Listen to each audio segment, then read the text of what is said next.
So friends, आज की इस वीडियो में सीएमए इंटरमीडिएट ग्रुप 1 के अंदर financial accounting question paper solve करने वाले हैं। दिसंबर 22 का टर्म जो कि रिसेंटली जनवरी 23 में कंडक्ट किया गया था और फिनेंशियल अकाउंटिंग सब्जेक्ट इसका वेटेज है 100 मार्क्स।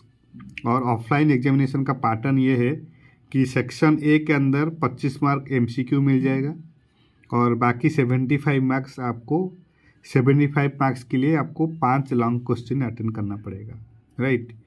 और financial accounting question paper this time जो जनवरी 23 में कंडक्ट किया गया था वो बहुत इजी आया था। One can easily gate 60+ marks. So let's solve each and every question. First start with section A without wasting any further time, right? So choose the following questions. First question number 1A. Choose the most appropriate one from the given following alternatives. So select the correct sentence. Keeping systematic recording of business transaction is not the function of financial accounting. Accounting is concerned with monetary transactions. Accounting is concerned with past as well as future events. Business and businessmen are the same identity from accounting point of view. From accounting point of view. तो इसमें हम लोगों को पता है business entity concept में कि business and businessman are not the same identity from accounting point of view. तो ये आपका फॉल्स हो गया, right. Then accounting is concern with past as well as future events. हम लोग फ्यूचर इवेंट्स के बारे में कभी पढ़े नहीं कि अकाउंट्स जो है वो फ्यूचर इवेंट्स को भी टेकन इनटू अकाउंट कंसीडर करता है। तो ये भी तुम्हारा फॉल्स हो गया, right.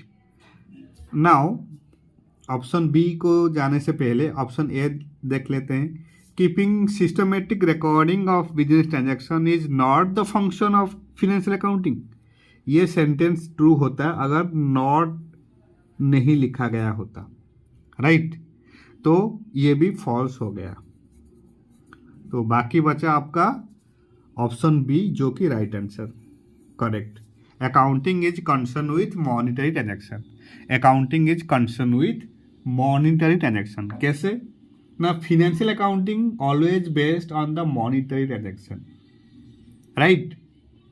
Its main focus is on recording and classifying what?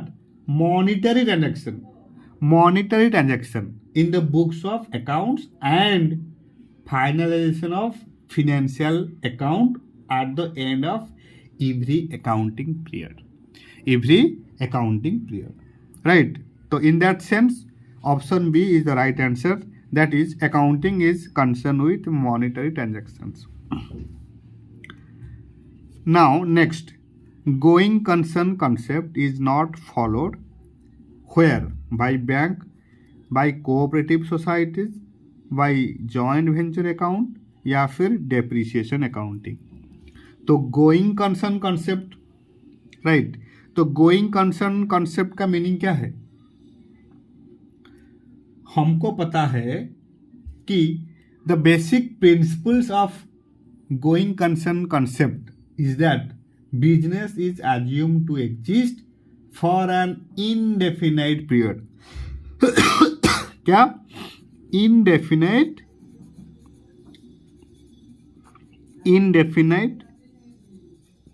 Period है कि नहीं? Indefinite period end is not established with the objective of closing it down. So, unless there is good evidence to the contrary, the accountant assumes that a business entity is a going concern, that it will continue to operate as usual for a longer period of time. Right? ये going concern concept का fundamentals है। तो इधर depreciation accounting is not for the purpose of 1 year only. It will be continuous process. Cooperative society also same, bank also same. But going concern going concern concept is not followed in case of joint venture accounting, क्योंकि joint venture accounting हम लोगों को पता है ये एक temporary accounts होता है, तो विथ सम मतलब टेम्पररी पर्पस, और ये होने के बाद जॉइंट वेंचर एंड हो जाता है with in accounting year, right. तो जॉइंट वेंचर अकाउंटिंग के केस में गोइंग कंसर्न कॉन्सेप्ट का मतलब एजम्पशन फॉलो किया नहीं जाता। Next, rectification of which type of errors requires opening of suspense account. Rectification of which type of errors requires opening of suspense account. ये भी easy question है। हम लोगों को पता है कि सस्पेंस अकाउंट कब ओपन होता है, जब वन साइडेड एरर होता है, जब वन साइडेड एरर होता है। कैसे ना, when the errors affecting the trial balance, the normal practice क्या है, to put the difference to an account called suspense account till the time error are located. Friends, see, on identification of error, the one effect goes to the correct account and the other effect to the suspense account. Simple. This is done for one-sided error. Example, suppose अगर मैं कहूँ कि if sales book is wrongly taken but individual customer are correctly debited, तो यहाँ क्या होगा ना, such error will cause difference in trial balance as only sales account is wrongly credited. In such case, the rectification entry will be passed through suspense account. In all other cases, the rectification is done by debiting or crediting the correct account head and by crediting or debiting the wrong account head. Right? तो one-sided error के time suspense account open होता है। तो यहाँ पर right answer क्या होना चाहिए, पार्शियल ओमिशन। पार्शियल ओमिशन जिसको वन साइडेड एरर भी कहा जाता है, राइट। तो वहाँ पर सस्पेंस अकाउंट ओपन होता है।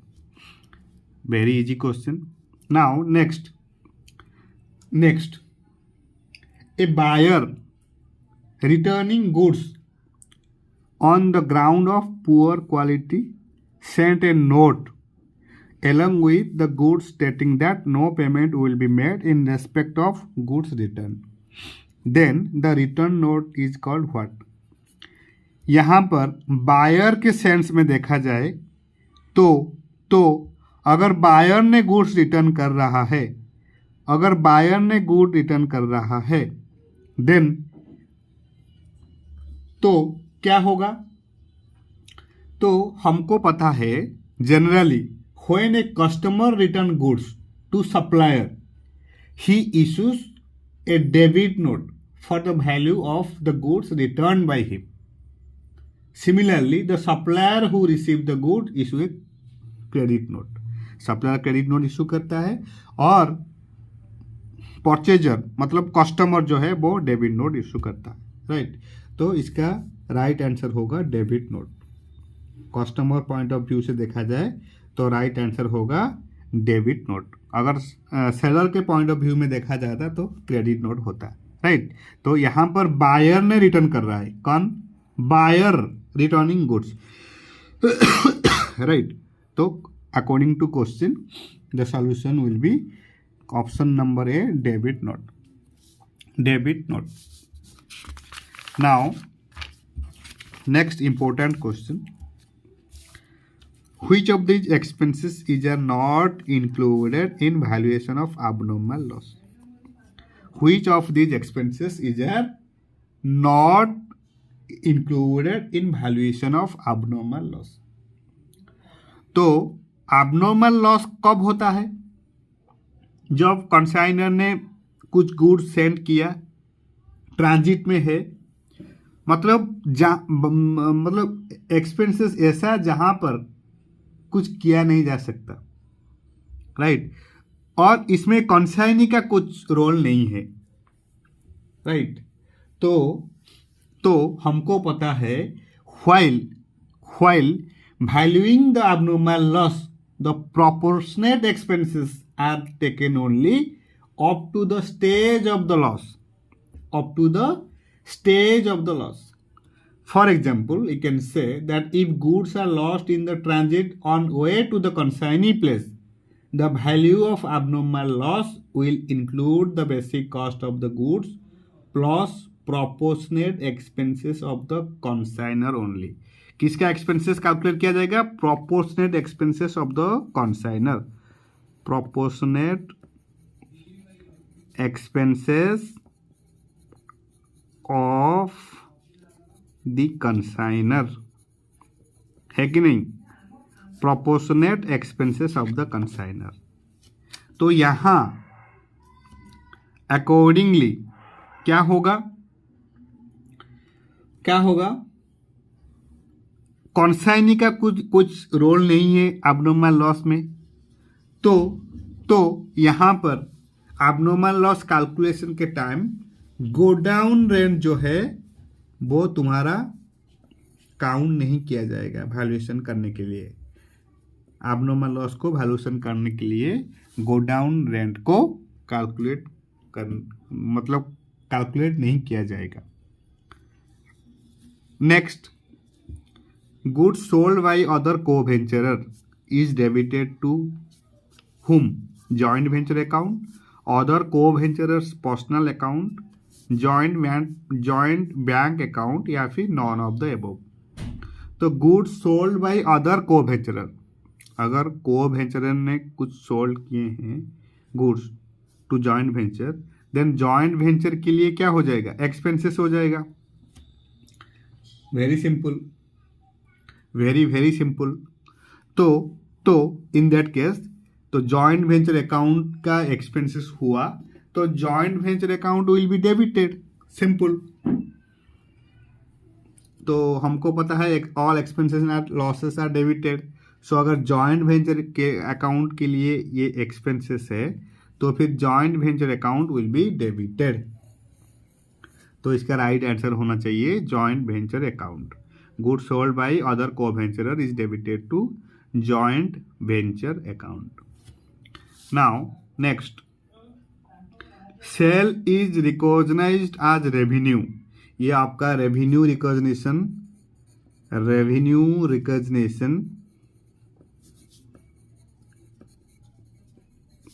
accounting standard what? Accounting standard 9 का concept है, AS9. Right? Revenue recognition. Sale is recognized as revenue. Option 1, when the contract for sale is entered into, या फिर at the point of sale or performance of service, या फिर after the expiry of credit period allowed to debtors, या फिर after the money collected from the customer. तो इधर right answer क्या होना चाहिए according to your point of view? According to your point of view, as far as my knowledge is concerned, revenue from sale or rendering of services should be recognized at the time of sale or rendering of services. However, if at the time of sale or rendering of services there is a significant uncertainty in the ultimate collection, अगर कोई significant uncertainty है ultimate collection का, किसका? Of the revenue, then the revenue recognition is postpone and in such cases revenues will be recognized only when it becomes reasonably certain that ultimate collection will be happen या फिर ultimate collection will be made. तो accordingly right answer क्या होना चाहिए? Option number B. Option number B, at the point of sale और performance of service.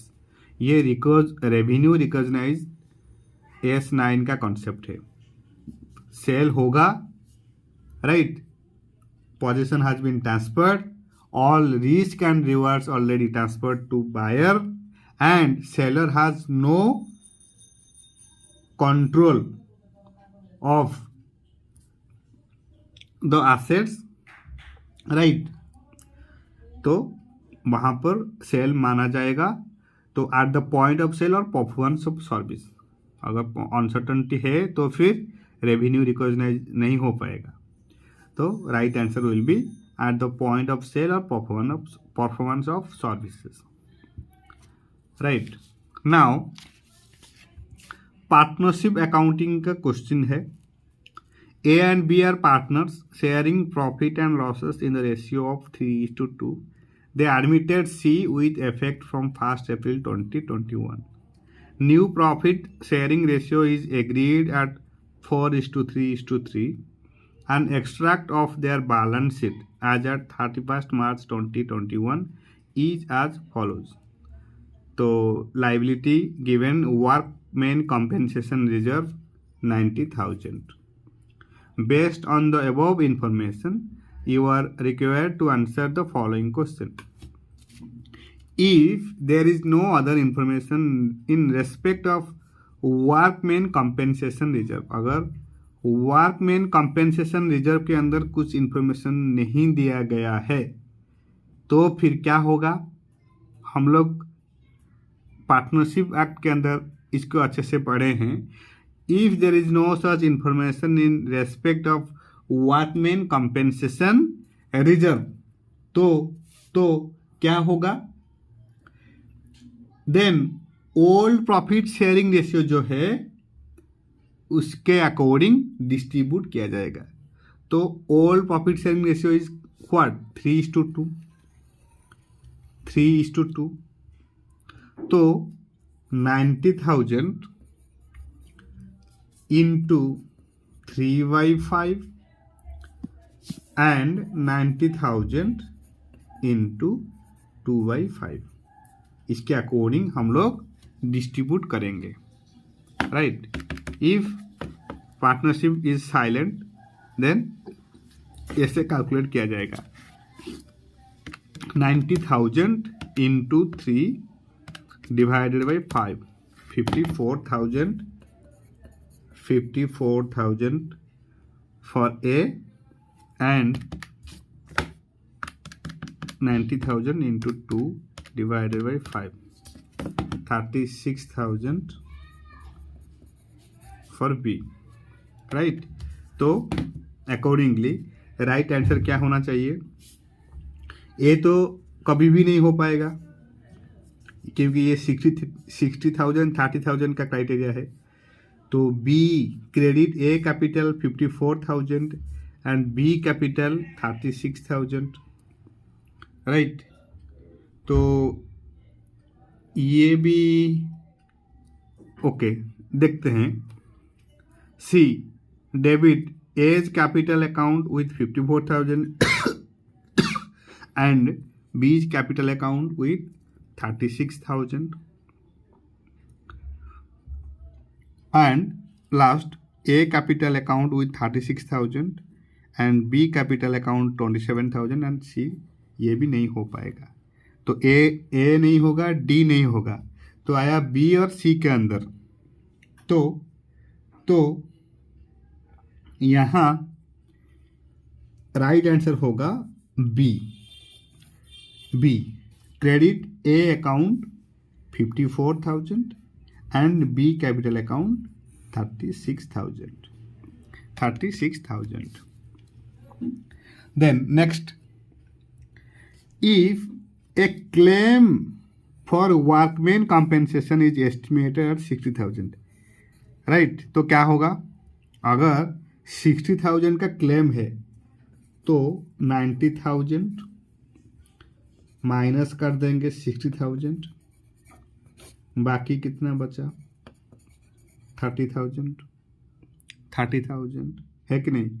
तो इस 30,000 को कैसे डिस्ट्रीब्यूट करेंगे ना? 30,000 into 3 divided by 5, 30,000 को हम लोग वही ओल्ड शेयरिंग रेशियो में डिस्ट्रीब्यूट करेंगे। Old profit sharing ratio. Right, तो क्या होगा, कैसे होगा? ना A is equal to 30,000 into 3/5, B is equal to 30,000 into 2/5। तो इसके अकॉर्डिंग 30,000 इंटू 3/5 ये हो जाएगा A का 18,000, B का 12,000, राइट। तो अकॉर्डिंगली राइट आंसर होना चाहिए option number C. Credit as capital account with ₹18,000 and B's capital account with ₹12,000. Very easy. Now, next. If a claim for workman compensation is estimated at ₹1,50,000, अगर workman compensation claim है 1,50,000 का, 1,50,000 का, तो फिर क्या होगा? अगर क्लेम एक्सेस है तो क्या होगा ना, यहाँ पर रिवैल्यूएशन अकाउंट ओपन करना पड़ेगा, रिवैल्यूएशन अकाउंट ओपन करना पड़ेगा।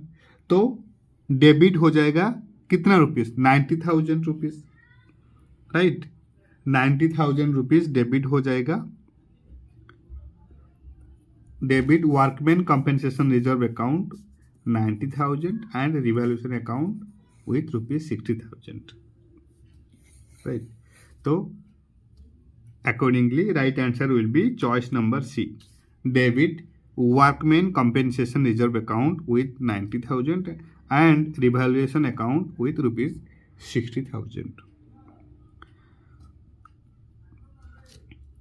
तो इजी क्वेश्चन था, एक्सेप्ट 1 और 2 क्वेश्चन जैसे कि डाउट हो सकते हैं, लेकिन बाकी 1 can easily get out of 10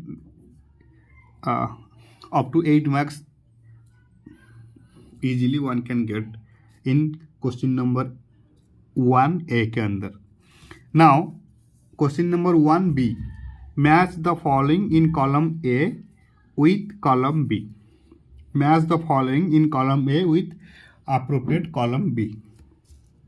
तो application software, MS Word, printer, monitor, accounting software requires, ये आपका computerised accounting system, computerised accounting system का क्वेश्चन, राइट। तो 5 मार्क जो वेटेज था वो यहाँ मिल गया आपको। कंप्यूटराइज्ड अकाउंटिंग सिस्टम के अंदर जो 5 मार्क का वेटेज था वो इधर क्वेश्चन नंबर 1 के अंदर बी में मेंशन किया गया है, राइट। तो वेरी इजी है, जनरल नॉलेज ही अप्लाई करना है इधर। तो एप्लीकेशन सॉफ्टवेयर जो है वो cannot be run without operating software. तो एप्लीकेशन सॉफ्टवेयर के लिए ऑपरेटिंग सॉफ्टवेयर का इम्पोर्टेंस बहुत होता है, राइट। तो without operating software application software cannot be operate. तो इसका राइट आंसर होगा application of software requires operating software. Right answer होगा option number B, option number application software relating to option number B operating software. Then MS Word,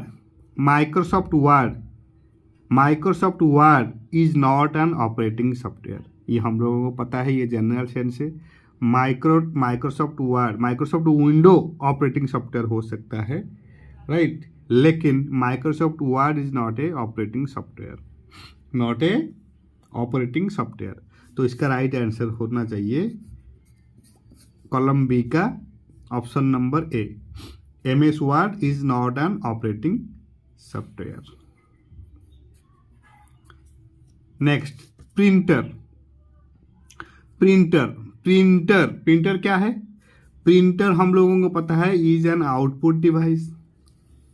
printer is an output device, ये हम लोगों को अच्छे से पता है, जनरल सेंस का बात है। नेक्स्ट, मॉनिटर मॉनिटर क्या है ना, मॉनिटर जो है वो is not an input device, monitor also not an input device, है कि नहीं, monitor is not an input device. Then last क्या बचा, अकाउंटिंग सॉफ्टवेयर। तो अकाउंटिंग सॉफ्टवेयर हम लोगों को पता है कि वंस अगर कोई ट्रांजैक्शन एंटर हो गया तो फाइनल अकाउंट इमीडिएटली ओपन हो जाता है, मतलब create automatically final account, trial balance, everything will automatically done once a transaction is enter into account, right. तो इसका राइट आंसर होना चाहिए option number D of column B. Accounting software requires transaction to be enter at once, enter at once, right? Now question number 1C, question number 1C, fill in the blanks, fill in the blanks. Sale of goods to Rana for cash is debited to what? Sale of goods to Rana for cash, अगर राणा को cash में cell किया गया है, cash receive हुआ है, तो cash account will be debited, very simple.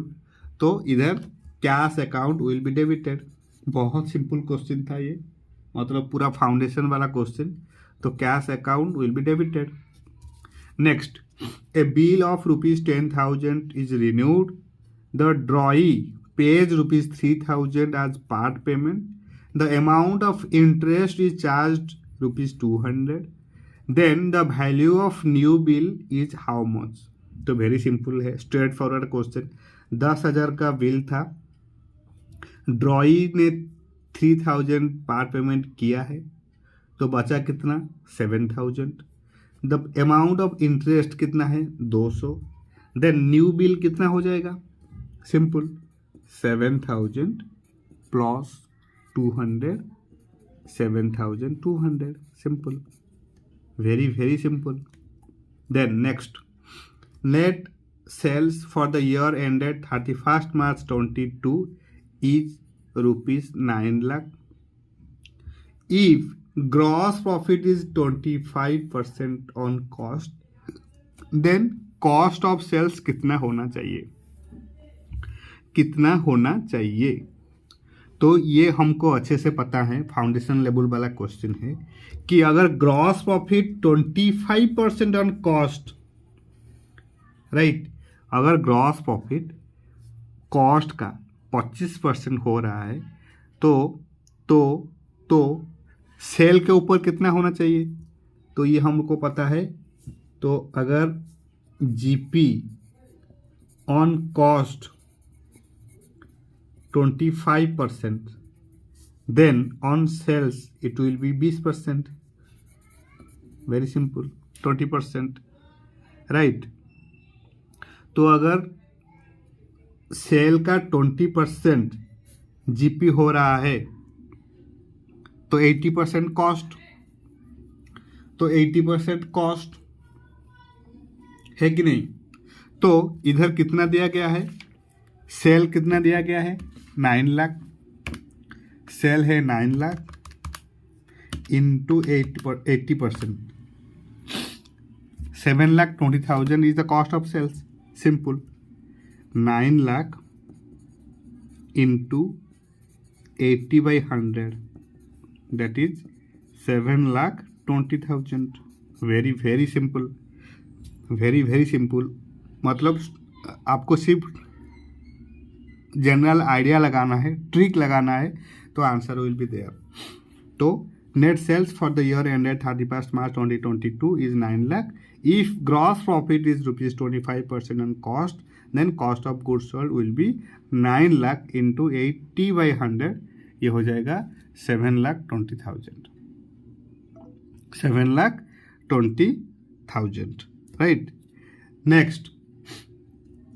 Next question, opening capital is ₹1,50,000, closing capital दिया गया है 2,75,000, ड्रॉइंग 25,000, फर्दर कैपिटल इंट्रोड्यूस किया गया है 45,000, then what will be gross profit, what will be gross profit, right. तो हमको पता है कि क्लोजिंग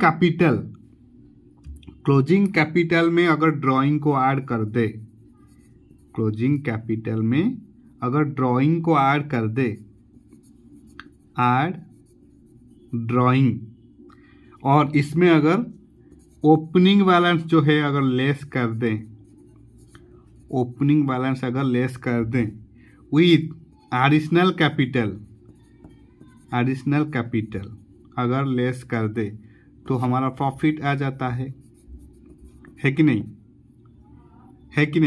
क्योंकि क्लोजिंग कैपिटल और ड्राइंग प्रॉफिट हुआ है, इसके वजह से हमारे पास क्लोजिंग कैपिटल आ रहा है और ड्राइंग भी हो रहा है, राइट। इसका मतलब हमारे पास कुछ पैसे आया है तो हम लोग ड्राइंग किए हैं और हमारे पास क्लोजिंग कैपिटल है, तो दोनों ऐड हो गया। और वहाँ पर अगर ओपनिंग बैलेंस का कैपिटल और कैपिटल जो इंट्रोड्यूस किया गया है अगर वो माइनस कर देंगे तो हमारा प्रॉफिट आ जाएगा, वेरी सिंपल। तो इधर क्लोजिंग कैपिटल कितना है 2,75,000, 2,75,000 प्लस ड्राइंग कितना है 25,000, है कि नहीं। तो ये आ गया 3 लाख। तो इसमें ओपनिंग कैपिटल है 1,50,000, तो माइनस कर दो 1,50,000, राइट। देन उसके बाद फर्दर कैपिटल इंट्रोड्यूस भी माइनस कर दो 45,000, तो ये हो जाएगा तुम्हारा cross profit, that is 1,05,000। 1,05,000 is the right answer. 1,05,000 is the right answer. Now last accounting question number C का लास्ट क्वेश्चन है, accounting information system process the data and transform it into what, तो इसका right answer होना चाहिए as per as my knowledge is concern useful information.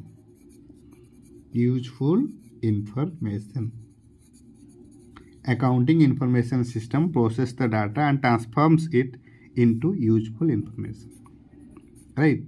ये भी बहुत easy था। तो question number 1, B and C बहुत इजी क्वेश्चन था, तो यहाँ पर इजीली 20 मार्क्स आ जा सकता है एक्सेप्ट फ्यू क्वेश्चन ओनली।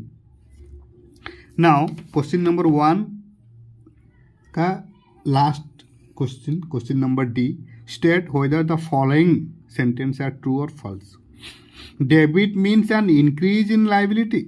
ये तो हम लोग कभी भी पढ़े नहीं अकाउंटिंग कंसेप्ट के अंदर। Debit means decrease in liability, ये अगर डिक्रीज लिखा गया होता तो ये राइट होता, तो इधर लिखा गया है debit means an increase in liability, तो ये फॉल्स हो जाएगा। Then cash memo is a source voucher for purchaser of goods on credit, नहीं, कैश मेमो जो है वो is a source voucher for purchase of goods on cash, right.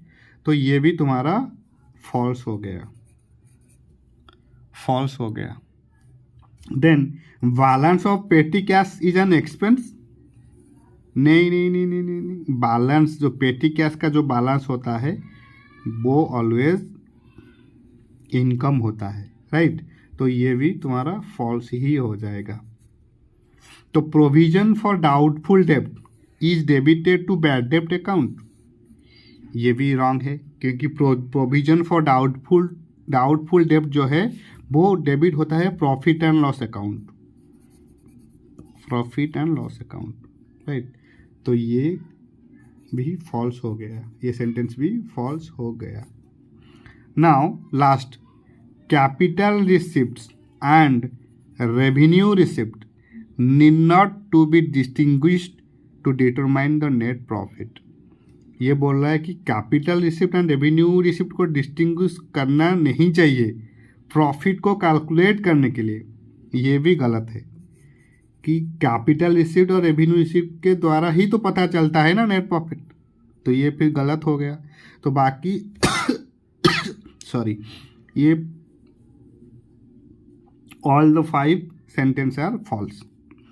तो इसके अकॉर्डिंग हम लोग क्वेश्चन नंबर 1 जो कि सेक्शन ए अच्छे से सॉल्व कर दिए, और यहाँ पर 25 से आउट ऑफ मैक्सिमम 24 या फिर 23 तो आना चाहिए मेरे ख्याल से। बहुत इजी था, बहुत इजी था, right.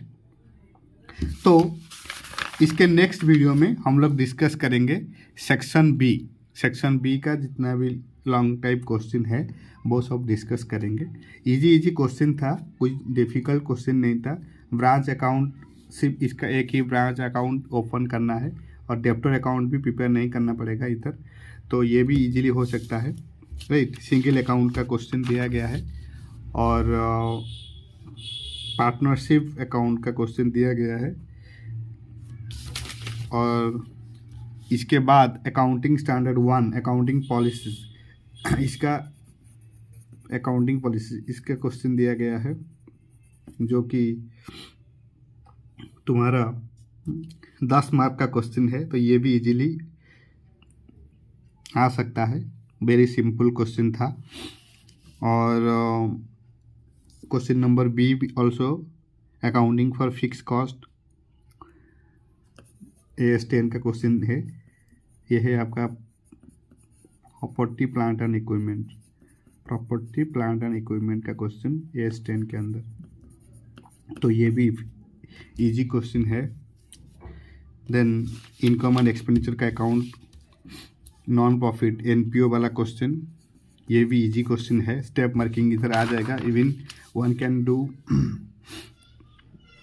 The question very well. अगर मतलब फाइनल आंसर भी गलत हुआ तो भी स्टेप मार्किंग मिल जाएगा इधर। और लास्ट क्वेश्चन नंबर 7A के अंदर ये हायर परचेज का क्वेश्चन है SP वाला, तो ये भी इजी क्वेश्चन है। देन ये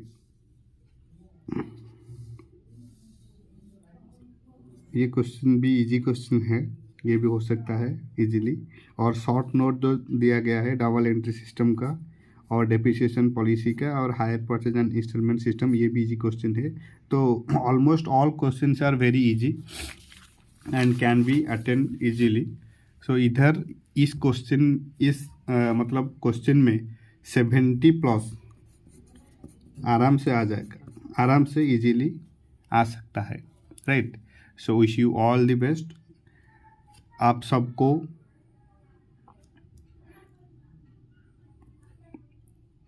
बेस्ट विशेस है कि आप सब लोग पास कर जाएं इस अकाउंट सब्जेक्ट के और ग्रुप 1 के अंदर भी।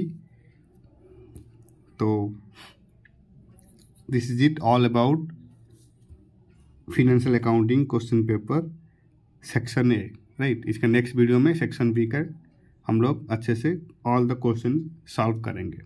So thank you so much for your time, thank you so much for your support and happy studying.